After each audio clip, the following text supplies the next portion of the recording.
Good morning students, my dear friends. Class 12th के biomolecule chapter के साथ हम एक बार फिर अभी तक पिछली वीडियोस में हमने कार्बोहाइड्रेट के बारे में स्टडी की। आज हम प्रोटीन से स्टार्ट करेंगे। उससे पहले मैं कहूंगा चैनल को सब्सक्राइब करना मत भूलिए, लाइक करिए, वीडियो को शेयर करिए अपने फ्रेंड्स के साथ। प्रोटीन देखेंगे। द प्रोटीन्स क्या है?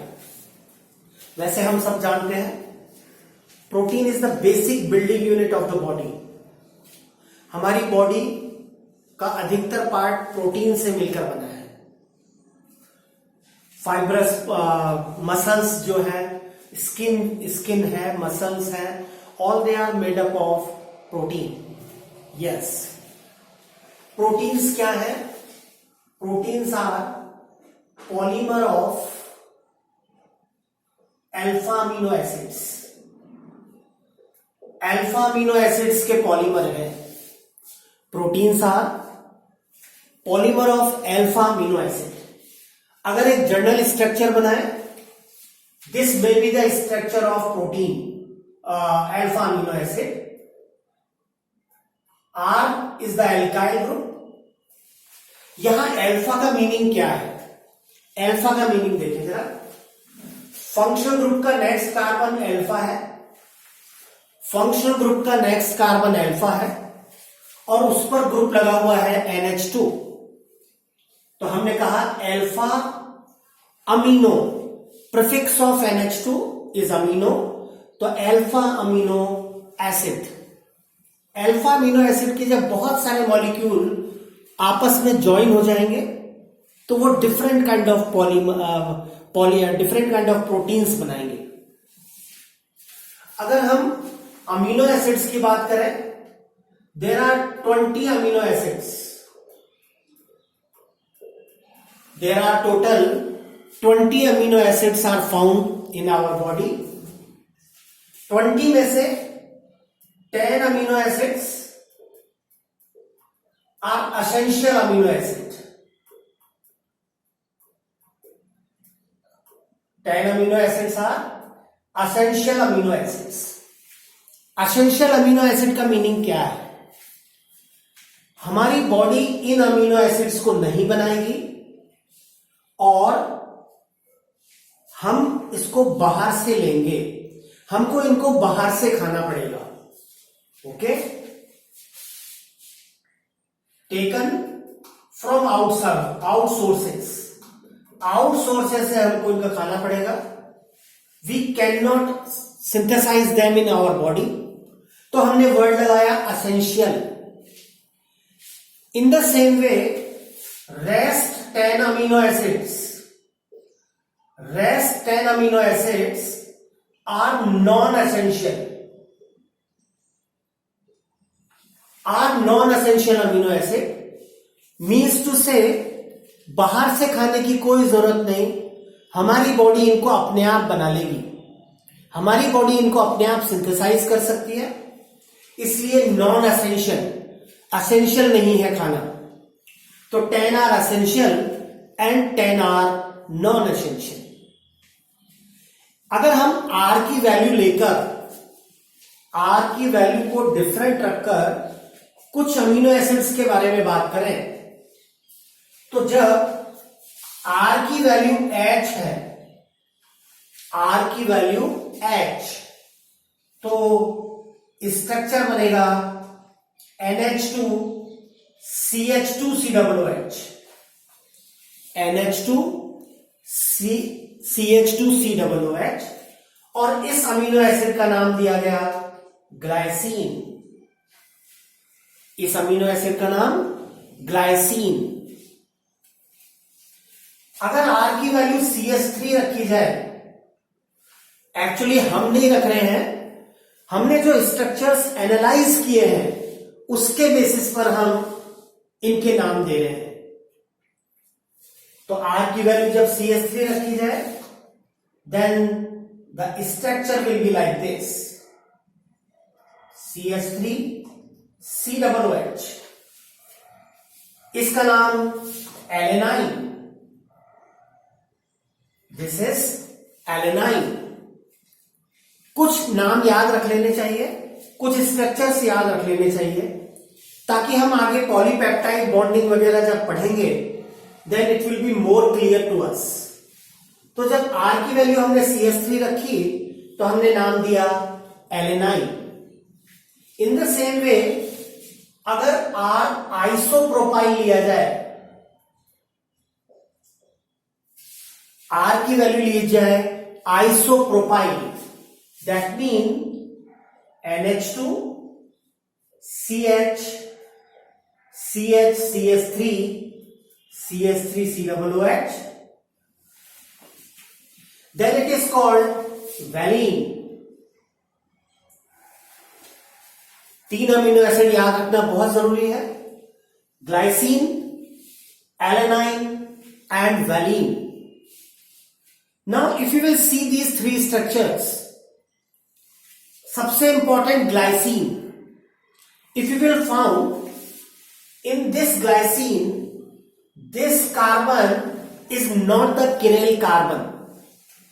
ग्लाइसिन में कार्बन पर चारों ग्रुप्स डिफरेंट नहीं है। You can see 2 H are present on this carbon, that mean all the 4 groups are not different, so this carbon is not the chiral carbon, that mean glycine will not be optically active। Glycine optically active नहीं है, glycine is not optically active. Rest 19 amino acids are optically active. Total amino acid 20 है, alpha amino acid की बात कर रहे हैं, उसमें से 10 एसेंशियल 10 नॉन एसेंशियल। और अगर R की वैल्यू हम HCH3 और आइसोप्रोपाइल रखें तो इनके नाम हुए glycine, alanine and valine। Out of 20 amino acid केवल एक अमीनो एसिड ऐसा है जो ऑप्टिकली एक्टिव नहीं है, और वो कौन सा है? ग्लाइसिन। और क्यों नहीं है ऑप्टिकली एक्टिव?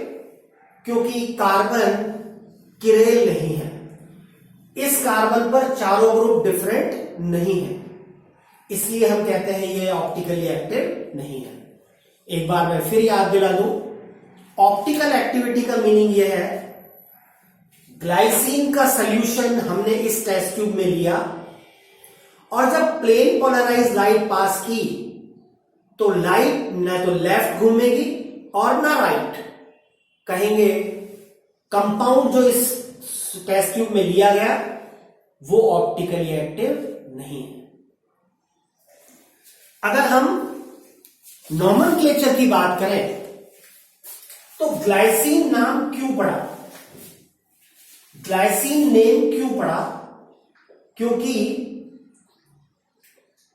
ये अमीनो एसिड टेस्ट में स्वीट है, टेस्ट में मीठा है, और टेस्ट में मीठे को ग्रीक में ग्लाइकोज कहा जाता है। स्वीट वर्ड का नाम है ग्लाइकोज, और इसी वर्ड ग्लाइकोज के नाम पर इस अमीनो एसिड का नाम ग्लाइसिन रखा गया। इन द सेम वे एक अमीनो एसिड बटर में मिलता है, फाउंड इन बटर, और बटर को ग्रीक में टायरोस कहते हैं, टायरोस। इसलिए जो बटर में अमीनो एसिड मिला उसका नाम टायरोसिन रखा गया। तो अमीनो एसिड के कुछ कुछ नाम इन बेसिस पर भी रखे गए, ग्लाइसिन का नाम ग्लाइकोज का, और बटर में पाए जाने वाले अमीनो एसिड का नाम टायरोसिन रखा गया, क्योंकि बटर को टायरोस कहा जाता था। इन दिस वे इनके नॉमेनक्लेचर रहे। अगर हम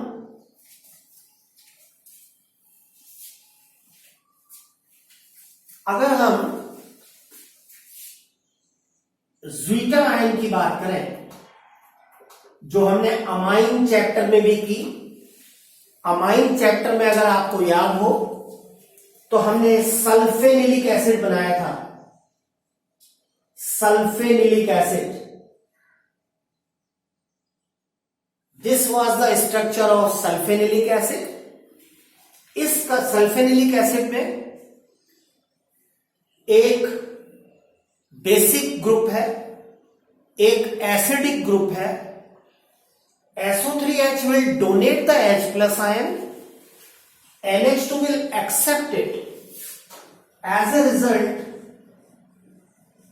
एक ही कंपाउंड में बिना मेटल के, एक ही कंपाउंड में बिना मेटल के पॉजिटिव और नेगेटिव आयन आ जाते हैं, पॉजिटिव और नेगेटिव आयन बन जाते हैं, यानी कि इंटरनल सॉल्ट स्ट्रक्चर बन जाता है। तो हम कैसे डिफाइन करें ज्वीटर आयन को? An ion having internal salt structure is called zwitter ion.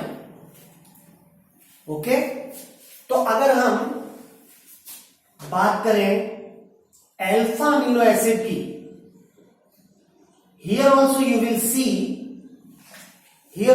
will see the alpha amino acid is having one acidic group COOH, another one is basic group, that is NH2. It will donate H plus ion, NH2 will accept it, as a result the Zwitter ion is formed. As a result Zwitter ion is formed. There is formation of Zwitter ion. आप देखेंगे इसका भी internal salt structure है, एक ही compound में positive और negative ion present है, तो हम इसको कहते हैं zwitter ion. Now we will see the effect of acidic and basic medium on alpha amino acids. Acidic और बेसिक मीडियम में क्या होता है? जैसे मान लेते हैं हमने लिया दिस अमीनो एसिड, एक जनरल फार्मूला लिखा मैंने, हमने ये अमीनो एसिड लिया। अगर हम इसमें बेसिक मीडियम अप्लाई कर दें,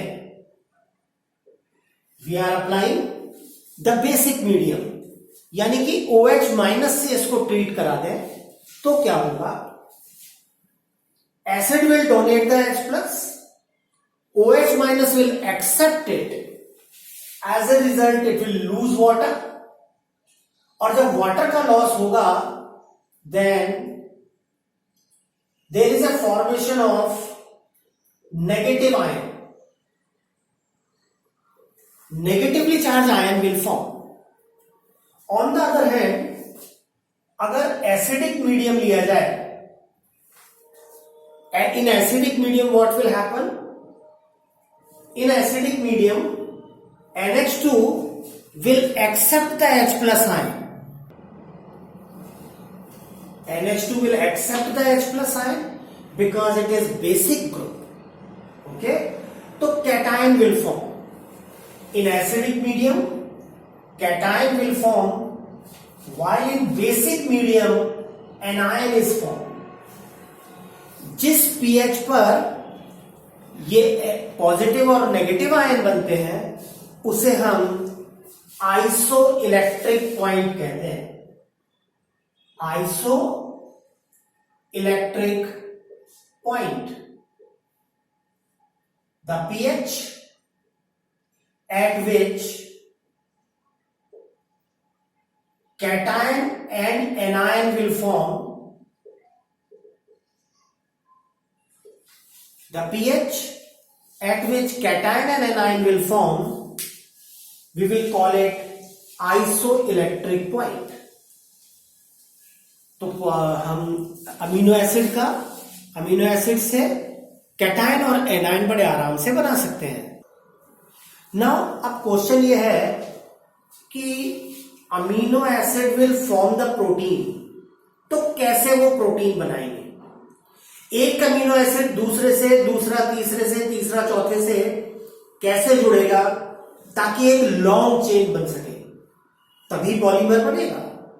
हमने कहा alpha amino acids are polymer और proteins are polymer of alpha amino acids. तो पॉलीमर चेन कैसे बनेगी? We have to see it, and this polymeric chain can form by the peptide bond. We will call it peptide bond. For example, मैंने एक लिया glycine, एक मैंने लिया glycine. As you can see, the value of R is H. और एक मैंने लिया एलेनाइन, जहां R की वैल्यू है CH3. R की value H, we will call it glycine. R की value CH3, we will call it alanine. When they will react together, what will happen? It will lose water. As a result, both the amino acid will join together. दोनों amino acid आपस में जुड़ जाएंगे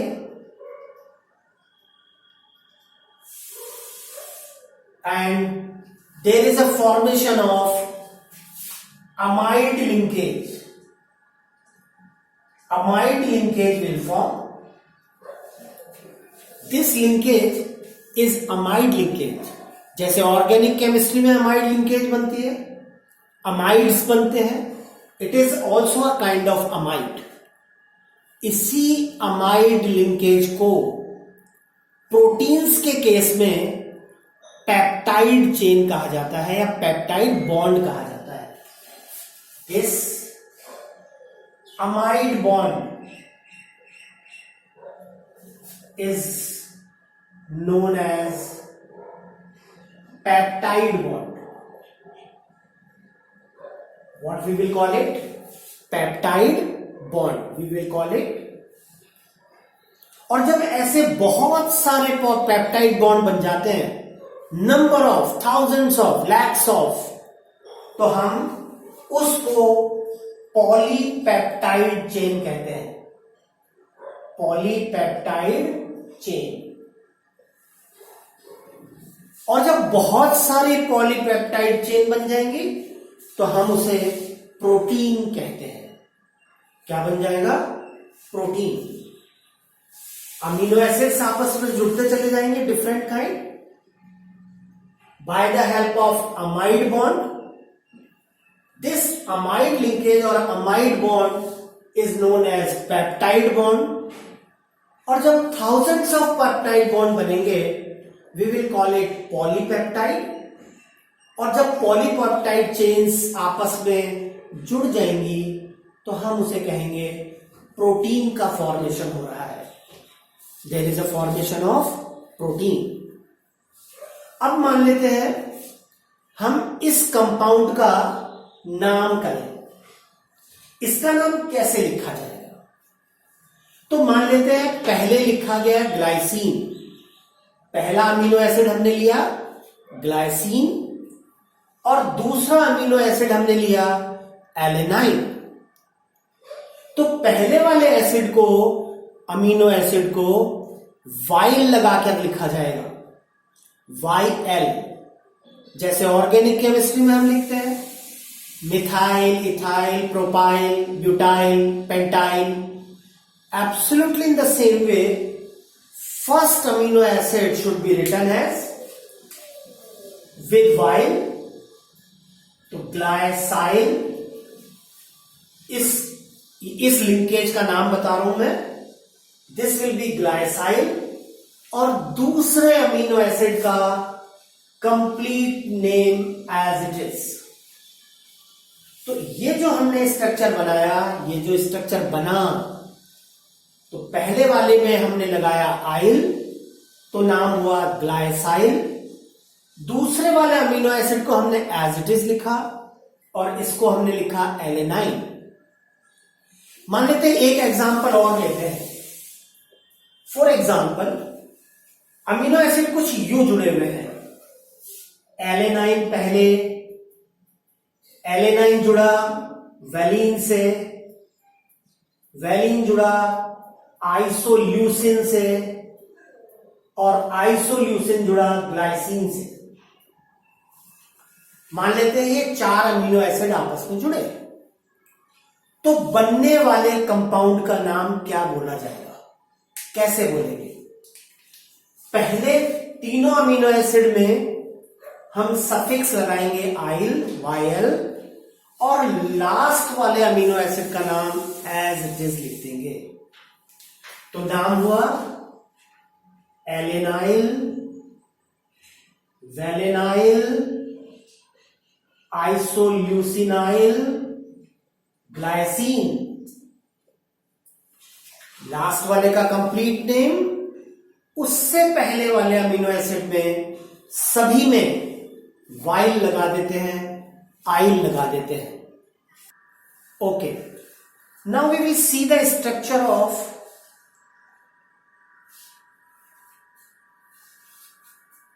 आइसोनेम का example लेने में कोई problem नहीं है।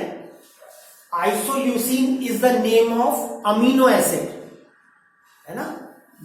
You need not to remember all the structure of 20 amino acid.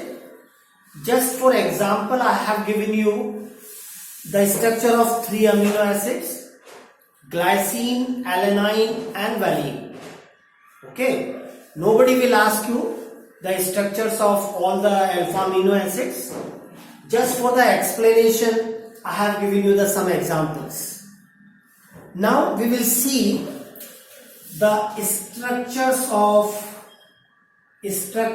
protein.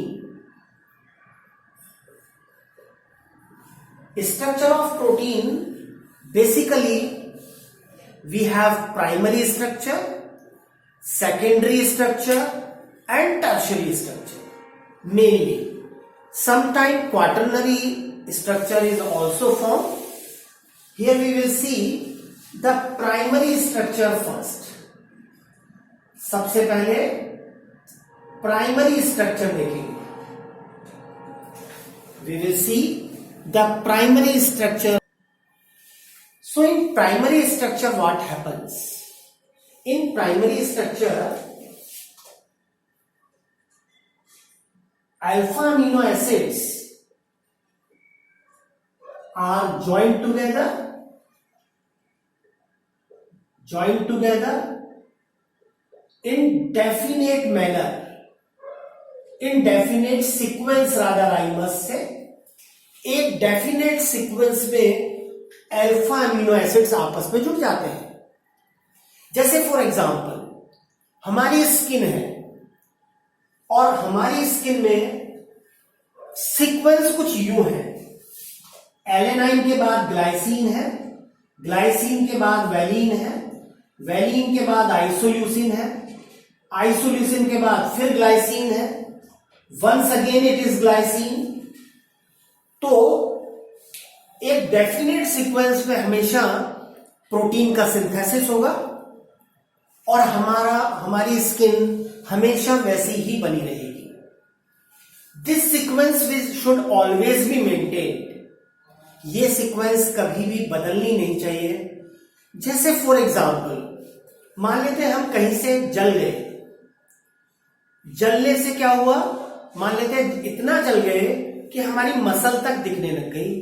तो आपने कभी ऑब्जर्व किया होगा उस पर जब दूसरी स्किन आती है तो वो पहले वाली स्किन से डिफरेंट होती है। ऐसा क्यों होता है? क्योंकि ये जो डेफिनेट सीक्वेंस है ये चेंज हो गई होगी, इसलिए प्रोटीन का नेचर चेंज हो गया। और जब प्रोटीन का नेचर चेंज हुआ तो नेचुरली स्किन का फॉर्म भी चेंज हो गया। कई बार आपने देखा होगा। तो primary structure of the protein should always be maintained. एक डेफिनेट सीक्वेंस हमेशा मेंटेन होनी चाहिए, otherwise different kind of protein will synthesize by the body. अगर हम सेकेंडरी स्ट्रक्चर की बात करें, secondary structure.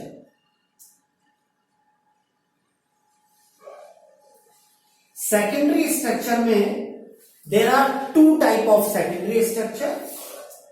One is alpha helical and another one is beta pleated sheet. Minded, ये जो डेफिनेट सीक्वेंस में अमीनो एसिड जुड़े, इसी चेन को हम पॉलीपेप्टाइड चेन कहते हैं। जब लाखों अमीनो एसिड आपस में एक डेफिनेट सीक्वेंस में जुड़ जाते हैं तो उस चेन को हम क्या कह देते हैं? Polypeptide chain. Basically what happens, हमने कहा primary structure, secondary structure, tertiary structure, means to say complication बढ़ता जाएगा। प्राइमरी स्ट्रक्चर सिंपलेस्ट फॉर्म है प्रोटीन की। जब इसमें कोई और एडिशन हो जाएगा प्राइमरी स्ट्रक्चर में, primary structure will not change but some kind of addition will be there, तो सेकेंडरी स्ट्रक्चर बनेगा। क्या बना? मान लेते हैं एक थ्रेड है हमारे पास, we have a thread with us, और थ्रेड में अमीनो एसिड डेफिनेट सीक्वेंस में लगे हुए हैं। अगर हम so what will happen, thread है, अगर हम थ्रेड है और ये हमारे पास एक ये ऐसे थे, बिल्कुल करेक्ट, ये हमारे पास एक एक्सिस है। थ्रेड को अगर हम स्पाइरल वे में अगर ऐसे फोल्ड कर दें तो हेलिकल लाइक स्ट्रक्चर बन जाएगा, जैसे पेन में लगाने वाली स्प्रिंग होती है। जैसे पेन में लगाने वाली स्प्रिंग होती है तो हम उसे हेलिकल कहते हैं। यानी कि polypeptide chain, peptide chain is rotate on an axis and form helical structure। कैसा स्ट्रक्चर बनता है? Helical structure. ये एक्सेस और पॉलीपेप्टाइड चेन इस तरह से फॉर्म हुई। This helical chain can not rotate या कैन नॉट रोटेट ही कह देंगे, can not rotate means to say ऐसे ट्विस्ट नहीं कर सकती, ऐसे रोटेट नहीं कर सकती, बिकॉज हेलिकल्स आर हाइड्रोजन बॉन्डेड। ये जो हेलिकल है ये हाइड्रोजन बॉन्डेड होते हैं। Because helicals are hydrogen bonded, so this helical cannot rotate. This kind of structure is called alpha helical structure. Polypeptide chain लिया, हम नहीं ले रहे हैं, नेचर ने ऐसा किया। पॉलीपेप्टाइड चेन जो हमारी बॉडी में है उसको एक एक्सिस पर ऐसे रोटेट कर देती है बॉडी, और वो जो हेलिकल बनते हैं they are hydrogen bonded with each other, as a result we can not rotate them. और ये जो हेलिकल बनेंगे ये राइट हैंड रोटेशन में बनेंगे। These helical will form in right hand rotation. This kind of structure is called alpha helical structure. तो हमने आज यहां तक देखा। वीडियो को लाइक और सब्सक्राइब करना मत भूलिए, फ्रेंड्स के साथ शेयर करना मत भूलिए। देखते रहिए चेतन कौशिक चैनल।